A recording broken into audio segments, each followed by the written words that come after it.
So Cain and Seth is a very powerful message about how to deal with pain in your life. We're not talking about physical pain. More than that. And it will prepare us also for the Abraham-Lot cycles in the Abraham narratives, because you will see that the author is intentionally wanting us to compare Abraham and Lot to Cain and Seth because of the similarities that you will see between Lot and Cain, between Seth and Abraham. Okay? So the Abraham-Lot story, wherever they are together in the story, is intended to contrast them in the same line as Cain and Seth was contrasted by the inspired author of Genesis, so as to understand where real security is found. Only God reserves the right to provide significance, identity, and security to us. Any other means of trying to establish your own significance or security will ultimately fail. That's the message of the Cain and Seth and Abraham-Lot stories. In fact, matatawa po kayo sa Abraham-Lot story pag naintindihan nyo yung point ng stories. Maaawa kayo kay Lot, matatawa kayo sa kanya ng husto. Kasi wala siyang pinakaiba kay Cain. Okay? And yung naranasan niya, ang sakit eh. Pero dahil sa kanya rin maling decision. Kasi he was trying to find the security apart from God. Okay? So in the end, he ended up losing Sodom and Gomorrah, and even his daughters committed incest with him after fleeing Sodom and Gomorrah, producing the Ammonites and the Moabite races, which later on will become enemies of Israel in the conquest. Yan, tipo yan ni Lot, who love to find security in man-made securities rather than in God. Okay, so exciting po itong Cain and Seth because marami po sa dinadaanan nyo ngayon sa buhay nyo, mas maintindihan nyo ngayon. Saka maintindihan how God wants you to respond to these painful experiences of your life in a way that will advance the purposes of God for you. Amen? Interpreting Hebrew narratives means paying attention to the words used by the author, especially similarities of words and patterns of words that you find in the narrative. Okay? Okay, let me tell you this. Ancient narratives, like we find in the Hebrew Bible, ancient narratives, let me tell you this, are more artistically made than modern narratives. They are more artistic. They use so many devices that call attention to certain points of emphasis in the story. And you need to be aware what are those literary devices employed by ancient authors that intends to focus you on a particular point in the story that communicates the message. Okay? You'll be hearing terms like palistrophe, chiasm, you call that inclusio, merism. These are all literary devices, very common in Hebrew narratives, that once you understand how those literary devices work, then you have the key to unlocking the text, the meaning that the author is trying to convey to us through the narrative. Remember, Hebrew narratives, remember we saw this and we talked about genre in the beginning. Who were here when you talk about the genre of Genesis? Genre, of the literary form, okay? These stories in the Old Testament is a combination of three important forms. Okay? Hebrew narratives is history, that's one form, presented through story, narrative form, in order to teach us theology. So everything you read is historical, but it is presented in a narrative form, very common to their cultural ways of writing narratives, with their own rules and laws in how to write narratives. So the narrative form already conveys a message to us when we pay attention to the narrative aspects of the story that draw attention to the message being communicated by the author through the story, because the author is writing the story in such a way that we will understand and know God and His ways more. So it's intended to teach us theology through narrative. Today, because of Western influence, we learn theology through abstract means. Logic. Like systematic logic. Wala kang makikitang kwento dyan. Okay? Puro yan presentation of propositions upon propositions, logical connection of one proposition with another. Yun po yung Western approach to teaching theology. But the Asian, and particularly ancient Hebrew way of presenting theology is through the narrative. You understand God more by understanding the points of emphasis in the stories. You get to know God more. You begin to understand His ways with man through story. Sa mga tribal, sa mga lubad sa bundok, hindi mo yan mapapaintindi ng theology the Western way, na puro proposition, deduction, proposition, etc. Kwentuhan mo sila, magets nila. Kaya most effective way to teach theology in the tribes is through story. The chronological Bible, ginagamit dyan. Doon na naintindihan ng Diyos yung concepts of theology through the story form. That's how the Scripture presents theology, through narrative. So by paying attention to the clues provided in the narrative itself, you'll find there's literary devices all over. You'll begin to see what the message really is. Because you're sensitive to the text. You're sensitive to the narrative. You're sensitive to what the author is trying to convey. So are we still here? Okay. Let's go to the Cain and Seth. Chapter 4 and chapter 5 presents us with the two genealogies. Chapter 4, the genealogy of Cain, which is only 7 generations short. Short lang. Samantalang the genealogy of Seth, which is chapter 5, takes us up to 10 generations. So 7 generations versus 10. And there's a significance to that number. It doesn't mean that the line of Cain is just strictly 7 generations. It's possible that the author intentionally skipped some other, branching of descendants in order to bring us to the number 7. Okay? Because 7 is a very common number in the Old Testament, particularly in Genesis. The most common numbers in Genesis is 7, 5, 10. Very common. In fact, all the genealogies are always 10 generations. I mean, that's impossible. There's a way, okay? 10 generations. Because 10 conveys something. Okay, let's take a look at this comparison between chapter 4 and chapter 5. The genealogy of Cain, and the story of Cain begins in Genesis 4, okay, verse 1. The story of Seth begins in Genesis chapter 4, verse 25. Yan po yung beginning ng Cain story. Ang beginning ng Seth story is in Genesis 4, verse 25. That's the beginning of the Seth story that continues into chapter 5, which contains the genealogy of the line of Seth. Okay? So we have 2 genealogies here with 2 beginning points. Now, when you compare the genealogies, going back to chapter 4, 16. The last thing we hear from Cain before the genealogy is reported is that he went from the Lord's presence and lived in the land of Nod. You know where Nod is? It does not exist. The oldest cartographies or maps have been searched. There is no such thing as a place name called Nod. And even in ancient geographies, Nod doesn't just exist. But there's a clue. The word Nod in Hebrew simply means wandering. And in the preceding verses, God condemned Cain to be a restless wanderer on the face of the earth. That's what God said. This is your John. You'll be a restless wanderer on the earth, because wherever you go, the ground will not produce for you, but you will keep on looking for the right fertile ground until you find that fertile soil. And usually you find that along rivers. That's where soils are fertile.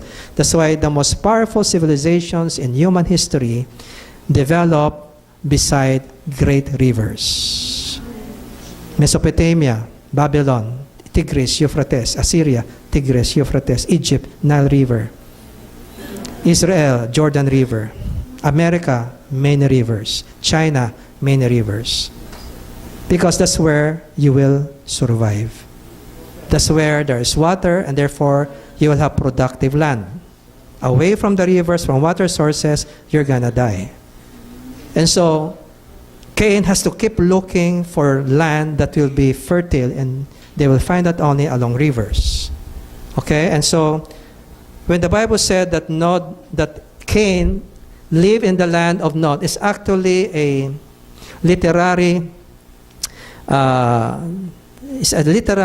figure of speech, wandering, which means he lived in the land of wanderings. And when there was never a permanent place for him. Okay? East of Eden, that means there is no peace or rest outside of the presence of God. Okay? Because the gate to the garden, according to Genesis 3, is in the east. You enter the garden from the east towards the west. To move towards the east is to move away from the garden of God. And remember, the garden is the prototype of the temple that God commanded to be built in the wilderness, the tabernacle of Moses. The prototype was the Garden of Eden. Okay? So the tabernacle was like the Garden of Eden made by humans.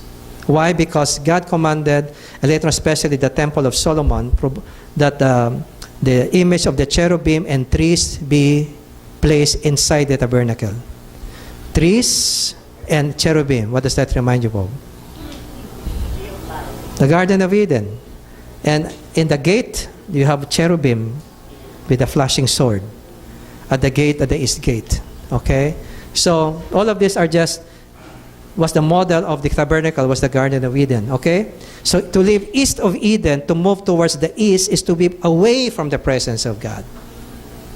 In fact, okay? That's why I said, went out from the Lord's presence by moving east. And he lived the land of wanderings.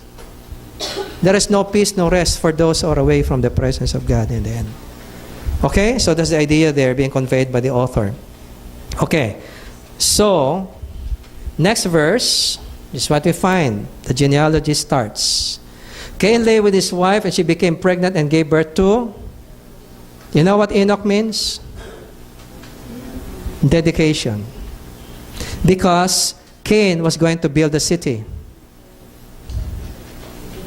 The first city was built by Cain. And can you guess where he built the first city? So you can be very sure beside a river somewhere. Okay? And later on, in the ancient stories of the Sumerian civilization, we'll get an idea what that river was. Okay? Cain was then building a city. Why a city? A city in ancient times is simply a village with walls. What defines cities in ancient times are the walls. A village without walls is not a city. A small village with the walls is a city. The walls define the city. Because walls define ability to defend themselves against their enemies. It therefore becomes a citadel, a secure place. So a city is viewed as a place that is secure, where you have security. Okay? When you have all your needs being met. Because when they built cities in ancient times, they will usually build near a river or a water source, and they will create, channels through which the water flows into the city. That makes them secure. So a city is a human or a man-made structure that gives him security. You understand that? Remember, he was condemned to be a restless one. He said, no way. I'm going to settle down and I'm going to make my own security. I don't need you, God. I can make myself secure without your help. I will not allow myself to suffer anymore. Remember, God was the one who introduced pain in the Garden of Eden in Genesis 3, right? In painful toil, you will bring forth children. To the man, in painful toil of the ground, you will eat your bread. Both of them receive exactly the same words of judgment, painful labor. Same word in the Greek. It's sabon in Hebrew. It's sabon because they ate from the the tree. Because of their sin of eating the forbidden tree, it's sabon, which means painful labor. Okay? So the woman will suffer painful labor of the womb.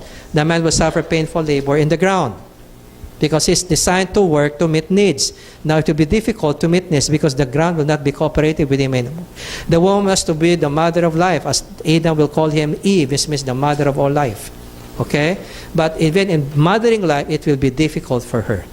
Okay? Pain was introduced by God in order to humble men who dared to become as God. So the introduction of pain was done by God himself. God was the one who created pain from the very beginning. And the purpose of pain in the stories of Genesis is redemptive. It's intended to humble man and bring him back to him. So what's the purpose of pain? To humble man and bring him back to him. Because only God can heal the wounds. As the prophet Hosea would say, God is the one who will heal your wounds. God was the one who inflicted the wounds. Also, God will be the one to heal it. Do you understand that, okay? So God introduces pain to humble man so that man will come back to him.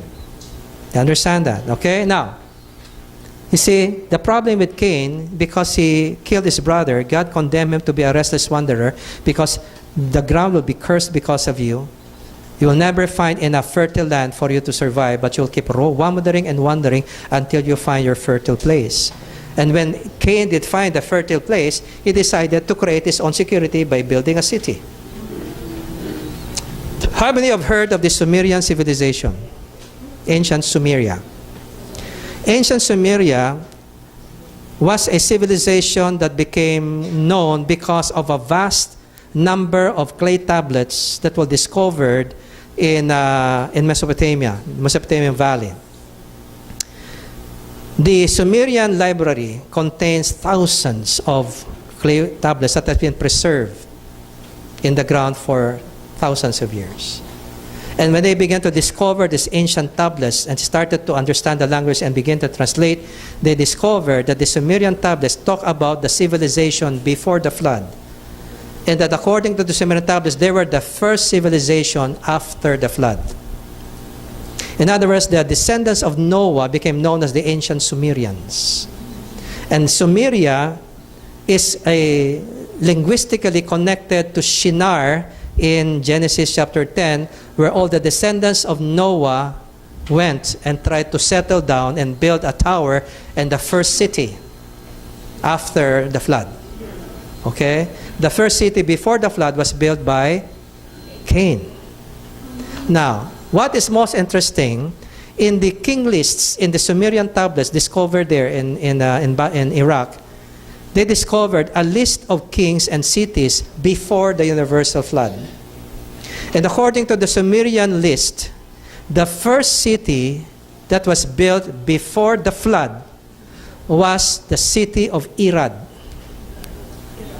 Eridu in Sumerian. Eridu. In ancient languages, remember, the vowels are not included in the written words. The written only contains consonants. The vowels are memorized by the people. They know how to pronounce them. That's why if you look at the Sumerian inscriptions without knowledge of that, you will mispronounce them because you know exactly how they were pronounced. Okay? But there are consonants that take the place of vowels. That you can still deduce what the vowels were in those places where a consonant stands for a vowel. Okay? So they found Eridu, the first city built before the flood. And listen to this. According to the Sumerian king list, it was the gods who built the cities. I want you to hear that. The gods were the ones who built the cities. Why? Because according to the story, the god Nintur felt compassion for the human beings on earth, the earthlings, because they were always wandering and wandering and wandering. And so the goddess Nintur gave man the gift of city. She built the first city for man to give her security from his wandering life. Sounds familiar? Story of Cain. Story of Cain. Okay? Now, Cain built the first city, named it after the name of his son Enoch, right? Now look at the next verse. Remember, the first city according to the Sumerian king list is Eridu. E.ri.du. Eridu. Look at the next verse. To Enoch was born Irad. That's exactly the consonants of the city. Irad. Eridu is the same thing. Because in ancient languages, only the consonants are retained. Thus, an aleph, I, for I, R, and D. It's exactly the same consonants for Eridu, the first city built before the flood. So it seems that after Cain, his children also built cities. But what came into the record of human history based on the Sumerian record, that the first city was Eridu, not the one built by Cain, named after his son Enoch. It's probable, listen to this, that the city that Cain built was too primitive, that Irad later on developed it to become the kind of city that's to be the pattern of cities after that. Understand that? So we have an extra biblical support for the city building of Cain and his line in the ancient Sumerian tablets, clay tablets that was uncovered by archaeology.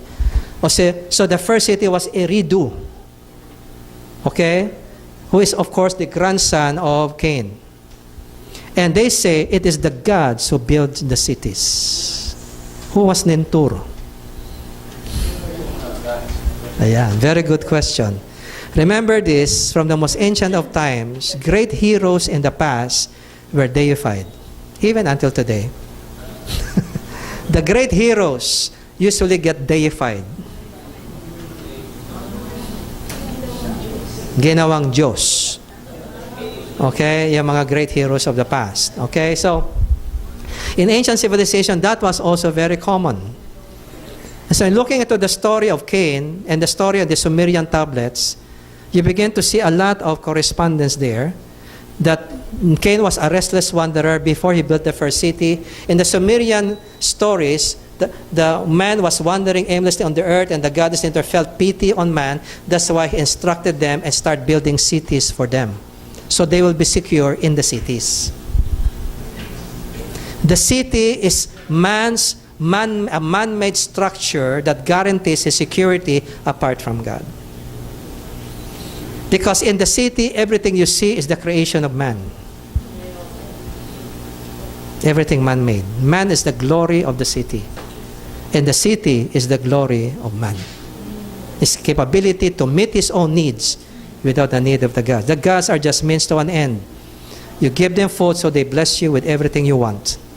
They're just utilitarian. You call that the idolatry of ancient civilizations was more utilitarian in nature, which means they don't see gods as really worthy of all worship. They saw them as gods they can bribe, so they gave them more money, more sex, more women, more food, more crops.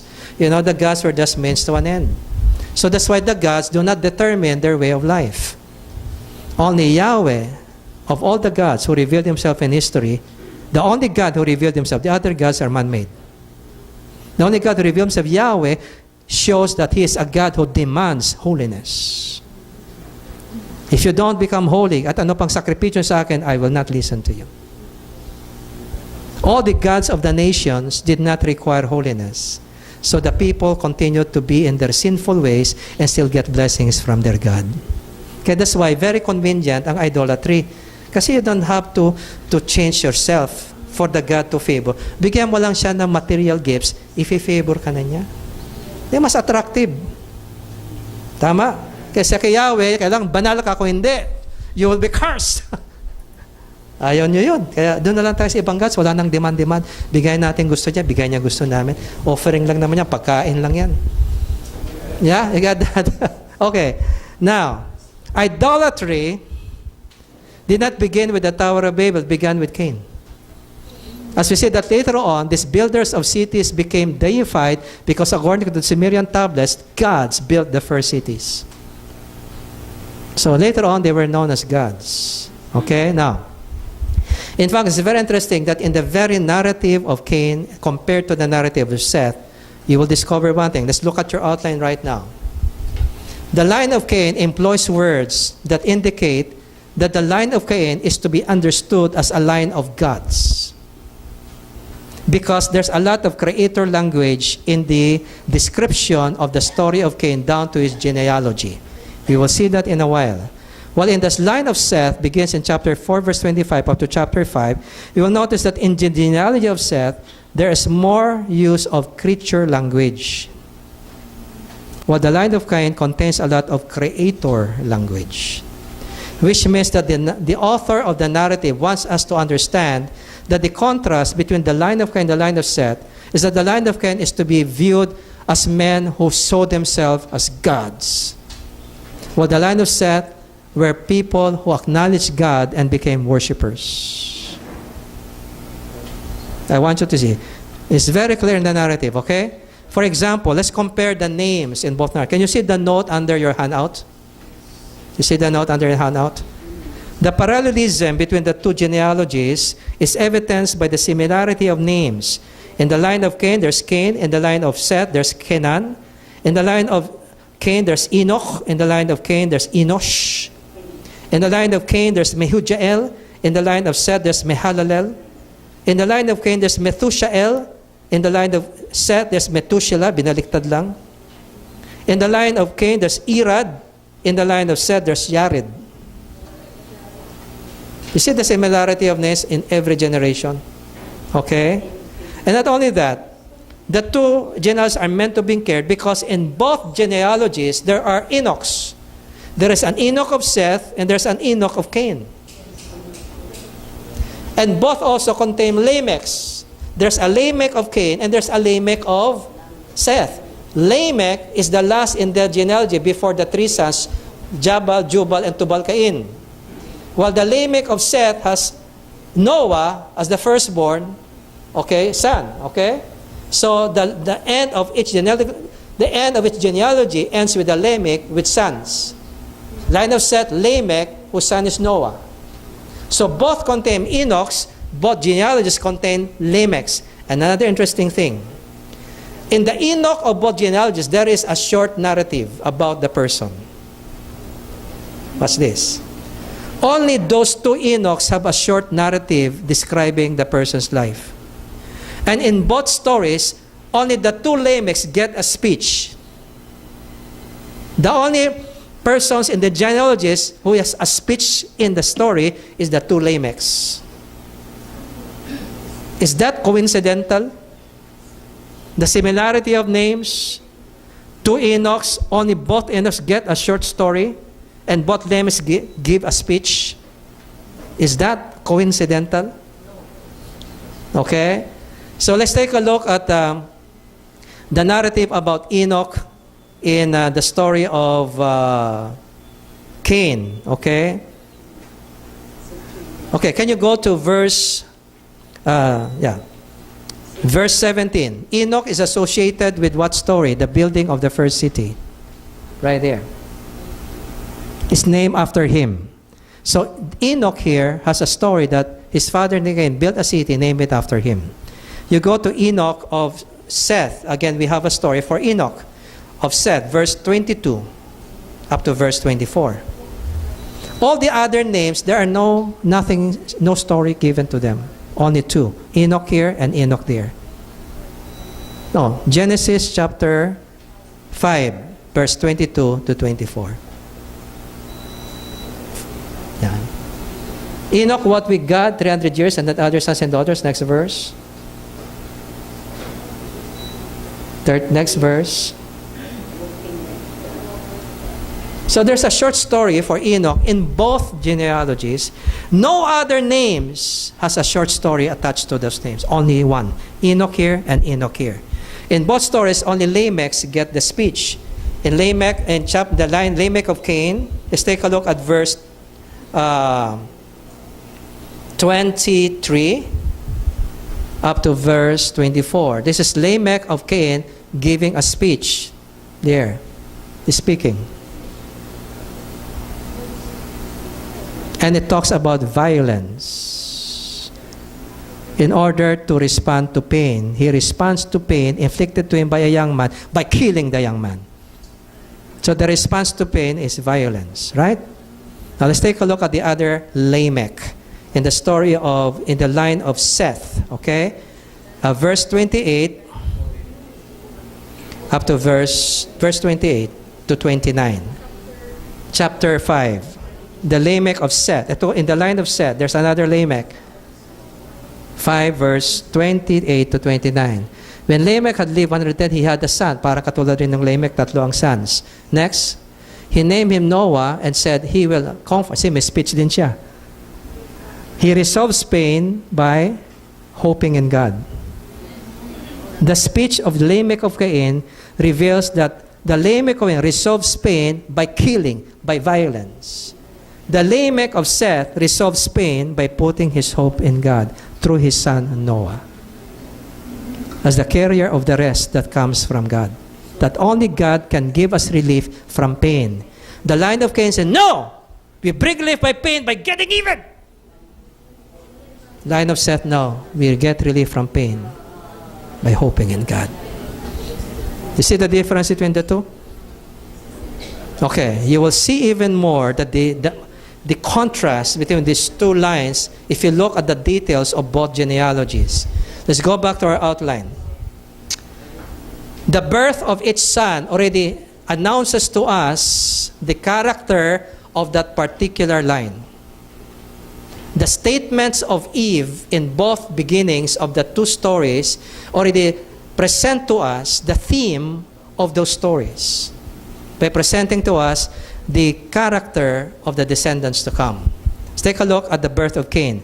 Genesis 4:1. I want you to listen carefully.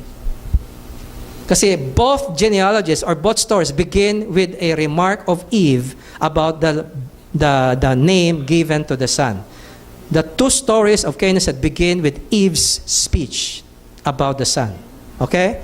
Adam lay with his wife Eve, and she became pregnant and gave birth to Cain. She said, with the help of the Lord, I have brought forth a man. Now, the word Cain sounds like the word for brought forth, which is in Hebrew, kana, Q-N, kana, and Cain, which sounds like kana. So he names him Cain because I kana him from the Lord. Okay. The word kana brought forth, the NIV, in my personal instructor's view, is not a very good translation. The word brought forth, kana, is also used in Genesis chapter 14, wherein Melchizedek blesses the God of Abraham and calls the God of Abraham Koneh Shamayim Vehaaretz, or the creator of the heavens and the earth. It is there translated, in some translations, possessor of heaven and earth, but again, linguistic studies reveal that possessor is not the right in translation for kana in that context, because God is being described as the koneh, which is participle form of the verb kana. Koneh is one who creates. So the better translation, if you're asking me where is that, Pastor, Genesis 14. Okay, let's go to Genesis 14. I see the same word is used, okay? In Genesis 14, after the victory against the four kings of the east, Abram was able to get back his nephew Lot by fighting against those four kings, defeated them, then brings them back to Sodom. And this is what we find in verse 19. This is Melchizedek, verse 18 to 19 of chapter 14. Okay? And he, Melchizedek, blessed Abraham. Blessed be Abraham by God Most High, creator, koneh, from kana, of heaven and earth. Here it is translated creator. Good. Why is it that in chapter 4, the same verb is translated acquire? When here it is translated to create, the creator. What, before that, before the NIV, that word kana is translated possessor. Because that's as far as they knew about the vocabulary behind the word kana. But upon the discovery of the Ugaritic civilization in Syria, it was excavated, I think, in the 1960s. They were able to harvest a vast library of tablets describing the Ugaritic culture and language. And they discovered that there are so many words between the Ugaritic language and the Hebrew language that are so similar. In fact, identical. And so since that time, biblical scholars working on the Old Testament Hebrew began to consult the Ugaritic library to see what could be the meaning of certain words in the Hebrew Bible that for the past years could not be accurately translated by translators because they have no idea what the word means. By comparing this with the Ugaritic tablet, and the Ugaritic tablets contain references that make you understand this is what it means. And comparing them, they discovered there are so many similarities. In the Ugaritic language, kana means creator. It is the common word for to create. You understand that? Going back to Genesis 4, verse 1. That is why a better translation, if you're going to be faithful to the use of the NIV, I have created a man with the Lord. The word help does not appear in the Hebrew. It's only with the Lord. I have created a man. Now, can you imagine Eve's feeling? They knew they were created by God, and then for the first time in human experience, another like them comes out of her body. What does that make her feel? Behold, with the Lord. Or another translation, which is also viable, is like the Lord, I have created a man. That fits the context much more. So instead, again, the word help is not in the Hebrew. It's just supplied by the translator. Literally, ka Adonai, like the Lord, or with the Lord, I have created a man. Wow, I'm like you, Lord. I just created a man just like you created us. That's why we have the English word procreation. What's procreate? Okay? The idea is that Eve was so excited that the first baby, wow, like the Lord, I have created a man. That's what he said. So the word create is used. Okay? Now, I want you to notice this also. The word for man is ish. Usually don't use ish for a baby, right? Because for Eve's point of view, man, adult man, ish. First time. I mean, don't blame her. She's innocent. This was the first thing. First time he experienced that. Okay? Now, the same thing, the word Yahweh is used. The intimate name of Yahweh, the covenant name of Yahweh is used. He feels close to God. Like Yahweh. This is the word that appears in the second creation story, Genesis 2. Genesis 1 is all Elohim. Genesis 2, Yahweh Elohim. Why? Because in chapter 2, God is more intimate now with man compared to Genesis 1, where God stands from a distance as He creates everything only by the word of His mouth. But in Genesis 2, He comes down to earth, molds the man, puts him in his garden, his special place of fellowship. God is intimate in Genesis 2. That's why Yahweh is used. Yahweh Elohim, Yahweh Elohim. Whereas in chapter 1, only Elohim is used. Elohim means the transcendent God. The God up there who is separate from creation. Yahweh is the immanent God. But it's combined with the Hebrew word Elohim, Yahweh Elohim, Yahweh Elohim, all in through chapter 2. Up to chapter 3 actually. Okay? So, Yahweh means there's a feeling of closeness to God because like God, I have created a man. But after the death of Abel, after Cain killed him, God gave Eve another son. That's the beginning of the set story, Genesis chapter 4, verse 25. And notice, there is a difference in the language of Eve this time. In fact, the language she uses is opposite of the language she uses in the birth of Cain. All of these are ways to help us understand that we are being introduced into the character of this line. Okay? The story of Cain begins with creator, created a man. We're here, is not create anymore. Adam lay with his wife and she gave birth to a son and named him Seth. You know what Seth means? It sounds like the name for grant or appoint. Sit. Sit. Seth. Okay? Saying, God has set me another seed in place of Abel since Cain killed him. I want you to notice this. He's not using Yahweh anymore, which is the word for Elohim, the transcendent, God who is far away. While in the birth of Cain, God is very close, Yahweh. Like Yahweh, I have created a man. This time when Seth is conceived, Eve feels far from God. God, Elohim. She's now more humble. Eve is now more humble. He doesn't see himself as equal of God anymore. God has not created, but has appointed for me. The word sit means to appoint, to grant. But why do we choose appointed for me? That's why Seth means the appointed one. Why appoint? Because he was to take the place of Abel. Eve must have received a revelation from God that since Cain killed Abel, the line of the righteous has been aborted. Cain obviously was not righteous. And he will begin the line of the wicked later on in the story of Genesis. But somebody has to head the righteous line.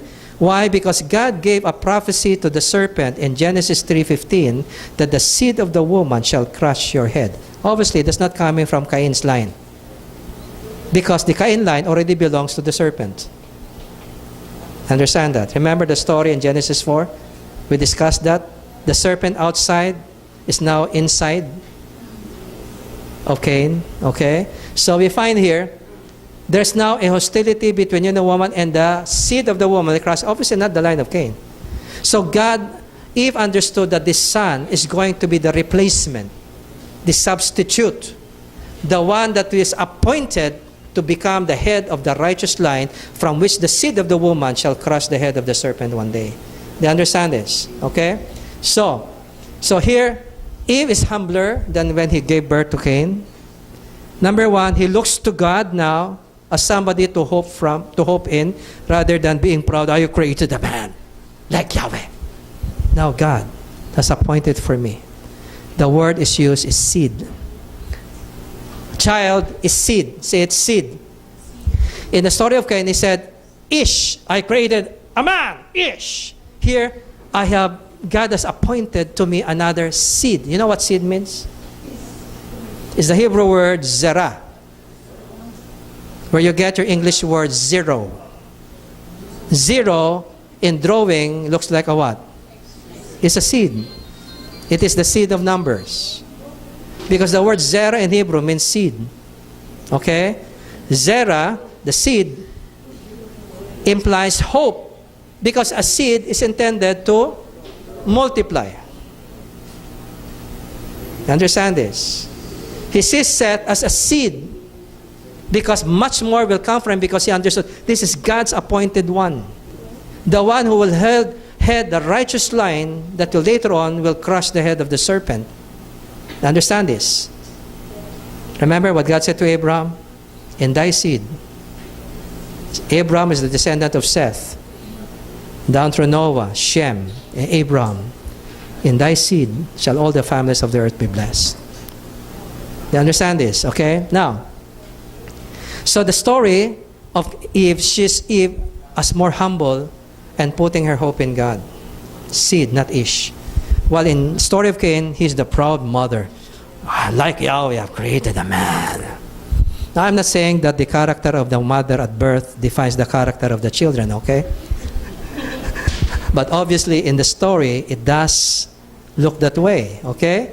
So, let's go back to our outline. Okay? In the line of Cain, Cain begets Enoch to dedicate introduction of city building. On the other hand, Seth begets Enosh. Go to verse 26. Verse 26. In the story of Cain, when he gets a son, he builds a city, produces his own man-made security. I am God. I can create my own security. I just build a city and I am secure. But for the line of Seth, when Seth gave birth to a son, what did he do? Verse 26. What happened in the time of Seth and his son Enosh? Men began. What does begin mean? What was begin mean? So there was no real worship of Yahweh before the time of Seth. Because the true worshiper, Abel, was killed. The true worshiper. Since the birth of Abel, the narrative is telling us the true worship of God disappeared on the earth. The first spiritual revival began with Seth. And notice, Cain gave birth to a son, Enoch. He names him Enoch because he dedicated the first city.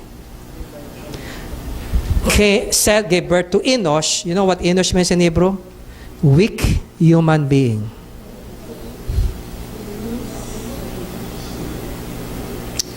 The naming of sons in the Old Testament usually as a description of the experience of the father during the birth circumstances. Like Moses, he names his two sons based on his own experience. So based on his experience, he names him Enosh because he felt that they were weak human beings who needed to depend on God. While the line of Cain look at themselves as gods who create their own security apart from God. You see the contrast between the two lines? The line of Seth was a line of worshipers. The line of Cain were a line of creators. Godlike. Who emphasize human achievement and power to solve our problems. We don't need God. We don't want pain. We solve our own pain, our way. We kill, like Lamech. You hurt me, I hurt you back. How do you solve pain? The first musical instruments were developed through the line of Cain. Jabal, Jubal, and Tubal-Cain. Music, entertainment. Why? To help you forget your problems. The line of Cain doesn't want to be humbled by the painful toil of the ground. They want to escape that painful toil by focusing on entertainment.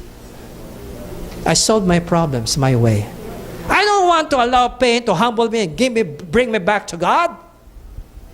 I can resolve my pain my own way. I don't need you, God. I don't need to come back to you so you can heal my pain. I don't need you. I can solve it myself. I can entertain myself. Your music, okay, let's play. Forget about it. Music here. And you know the wives of Lamech, Ada, Vichila. You know what Ada means? Ornament. Ornament. Pampaganda. You know what Sila means? Melody. Music. So the line of Cain tried to escape the pain imposed by God on the cursed ground by focusing on entertainment. And if they get hurt, like Lamech, I killed a man for wounding me, a young man for hurting me, I killed him. They resolve pain by getting back and killing. That's why the line of Cain became the breeding ground of violence and immorality. And notice here, Lamech had two wives. First time in human history. Ada, Vichila, my wives, listen to me. The introduction of immorality, entertainment to help man forget his pain, and vindictiveness to get even to those who hurt you were introduced to the line of Cain because they refused to be humbled by pain and go back to God. While the line of Seth allowed the painful toil of the ground to remind them that they are mortal, that they are weak. And that's why the first spiritual revival began in the line of Seth. Man began to call on the name of the Lord. And wherever you go in the line of Seth, you see worshipers like Enoch. And later on, Noah, who walked with God. A man who was a man of integrity and who walked with God was the descendant of Enoch, the man who walked with God and was not because God took him. The line of Seth was a line of true worshipers that demonstrated the righteousness and the holiness of God on earth. Where the line of Cain, who sought security apart from God, who refused to be humbled by the pain, they solved the pain therein and they became hard and bitter. Because of that, they developed violence, immorality, and entertainment to forget their pain that they're going through so that they don't have to go back to God. You see the difference between these two lines? Cain focused on man-made security. The line of Seth focused on security that comes from God alone. That's why in the line of Cain, man builds and creates. While in the line of Seth, it is God who creates and names. In the line of Cain, we have the act of naming. He names the city by his son Enoch. A focus on human achievement. The line of Seth, act of naming, names his sons Seth, Enosh, and Noah. The focus is thanking God for the divine blessing of having children. Notice here, the line of Enoch also fathers, creators of civilization. Do you see that? Jabal, Jubal, Tubal-Cain. Lamech, on the other hand, fathers the seed of new humanity, Noah, who brings relief from the cursed ground because of God's vindication against the wickedness of man. In the end, after the flood, there was rest. Noah was the one who foreshadowed the rest to come, because Lamech the father trusted in God for that relief from the painful toil. He allowed the pain to humble him and put his hope in God. Okay? In the line of Cain, there are no records of age or death. That's interesting. Of course, they die. Right? Why is it in the line of Cain, there's no mention of age or the death. While in the line of Seth, in chapter 5, the age is mentioned at every generation, and then there was death, and he died, and he died, and he died, and he lived to his age, and he died. The line of Cain, no age, no death. Why? Because gods don't age, and gods don't die.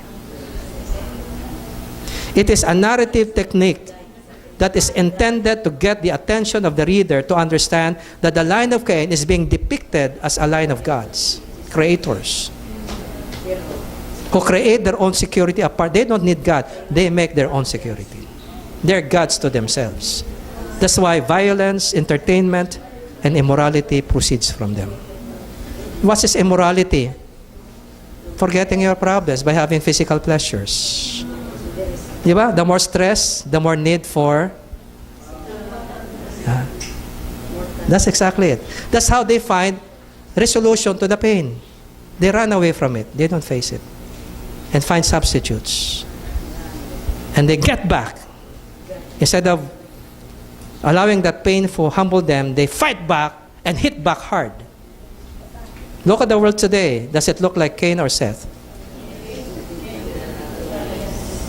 Do you know that by Genesis chapter 6, the wickedness of the line of Cain will already fill the whole earth, that even the Sethites, by the time of Genesis 6, even the Sethites, the line of Seth, were influenced by the wickedness of the Cainite race to the point that only Noah remained righteous in his generation. All the other Sethites went wholesale into the Cainite way of life. That's why violence filled the earth. Genesis 6, the earth was filled with violence, kamas, everywhere. Because the mentality of Cain has filled the whole earth. And only one man remained faithful to God. Only one Sethite remained loyal to God, and that was Noah. Genesis 7:1, he commands Noah, enter the ark, because you alone have I found righteous in your generation. You alone. That's why I want you to enter the ark. You will be the seed of the new humanity because you are pure and righteous. The rest I will destroy. Do you understand that? Is our times today looking like the time of Noah? Or the Cainite mentality of finding security apart from God has begets violence, immorality, and entertainment to forget all your problems so that you don't have to come to God anymore, because entertainment helps you forget your problems anyway. There's no need to be intimate with God. Are there still Sethites on earth today? Yes. Are you a Sethite or a Cainite? In your mentality. Do you resolve pain by hitting back? By anger and vindictiveness? Do you receive pain by trying to forget all your problems? Don't go to God. I'll entertain myself or have as many women as I want. Sex, lets me forget my problems. Entertainment. Where are we living right now? In a city, right? Dangerous place for spirituality. Because the city will always have alternative solutions to your needs apart from God. The city offers you many diversions for your pain, many means of entertainment, music, to help soften the painful experiences of life that can distract you away from God because you found your own ways to relieve your pain. And some people on here relieve pain by killing the people that hurt them. No more pain. I killed him. Done. You got the point? Living in the city is dangerous for our spirituality. You have Facebook. You have everything. Instead of seeking the face of God, we rather seek the likes in our Facebook and get affirmed and affirmed and affirmed by people rather than affirmed by the Word of God. In the city, you're the bida. Some there say, pantay ka lang.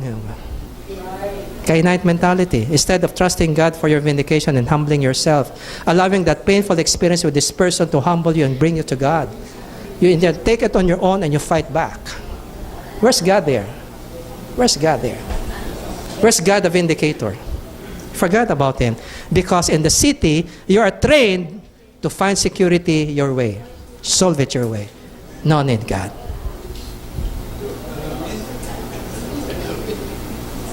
You see the power of these two stories and how they relate to our time today? So I'm telling you, so long as we live in the city, let's be careful that we are not carried away by the Cainite mentality of our generation. Creating your own security apart from God because there are so many diversions in the city. Instead of coming to God, you just go there, karaoke, FFB, or, watch a movie, go, malling, forget your problems. So no time for God because you're so busy, packed, trying to fill up your life with false relief that never lasts. Thus it's so hard to be intimate with God in the city because you have so many substitutes for your need for security.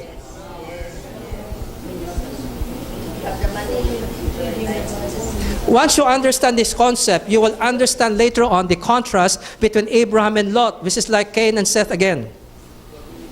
And later you will understand how God deals with the history of Israel, who found security in chariots and human power rather than security in God alone.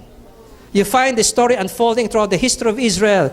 Remember, always find their own man-made. Israel will try to find their own man-made security apart from Yahweh. Worship their idols who provide them security without holiness. Because holiness makes them feel uncomfortable. It's me. I need to be happy.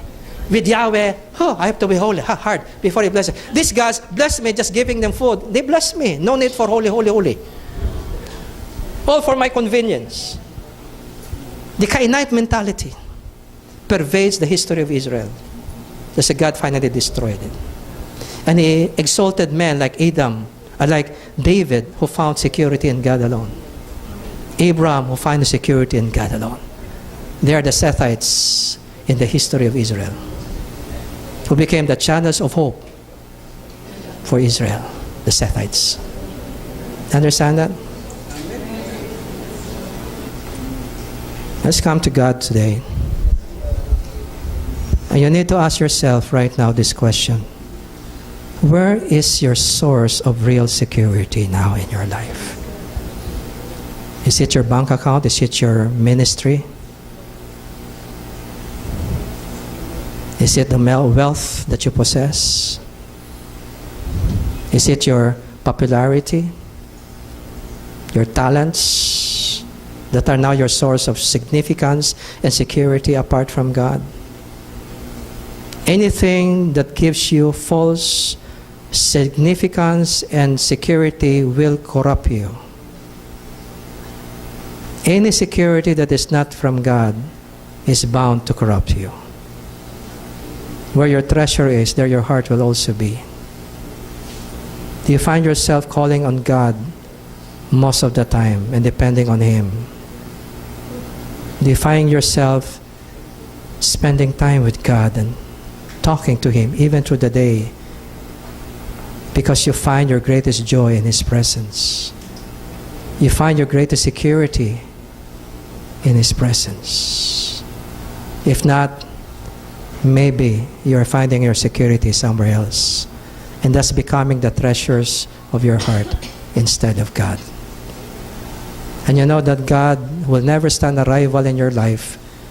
Will one day remove all those false securities from your life so that you feel the need for God again. God is always the last resort, isn't He? God wants to be the first resort in your life. He wants your undivided loyalty and attention. He wants you to love Him with all your heart, all your heart, all your mind, all your soul. He deserves all that love and attention. And I'll tell you, the many broken pieces of life begin to fall into place when God becomes the center and the security of your life. When you cry out to Him more than you cry out to your friends. When you seek relief from Him more than you seek relief from the internet. or from barkada, the more you will see everything beginning to fall into place. As God begins to rearrange your life according to His will. And you find your real security in God alone. Where do you go when you're hurt and troubled? What do you do when you're upset and frustrated? If you find yourself coming to God more often, that means God is your security. And He is a jealous God because He deserves all your loyalty and all your love. Why don't we come today and ask His forgiveness for how we have replaced His comfort with the many false comforts of city life? Sometimes we value the diversions of the city more than we value the peace that comes from God alone. Only God can give you that peace. Nothing else can. And only God can meet your need of love. You're longing for love, and that will bring you more and more to FB because you're looking for affirmation. Because you feel there's less love in your life. But if you feel with the love of Christ, you won't look any further because your heart is already filled with the love of God. And we cannot be holy so long as we settle with false securities. We can only be holy when we're hungry for God and God alone. Without that hunger for God, holiness is very difficult. Let's humble ourselves and come to God and say, God, I need you. You're the one my heart is looking for. Forgive me, Lord, if I've replaced you with many false securities of city life. And there are so many diversions, Lord, that distract me from you. And I want to settle in my heart, you are my security. You are the source of all things. And I need you, God. I will always need you every day of my life. And I will depend on you alone, so that they're only one that I will worship, because you are my only security. You alone will I worship. God and God alone deserves all my love. You deserve all the dedication of my life because you love me and gave Jesus for me. I will love you. And I choose this day to love you with all my heart. There will be no rival in my heart in my love for you. You alone will be the security and love of my life. I surrender all to you, Lord. Sometimes it's so tiring trying to find securities, Lord, from other things and from people apart from you. Only you can grant me real peace. Nobody else can. Only you can grant me real satisfaction in my heart and soul. Nobody else can. And I want to come back to you and say, Lord, I need you and I want you. I want you more in my life. And I hunger for you. And I will follow you, Lord. And I will obey you because all things proceed from your hand. I surrender all. From this day onward, you are my God. And I trust in you. I thank you, Father. Let me walk like the path of Seth, who walked in worship and intimacy with you. Thank you, Lord Jesus, for Seth. Thank you, Father, in Jesus' name. Amen.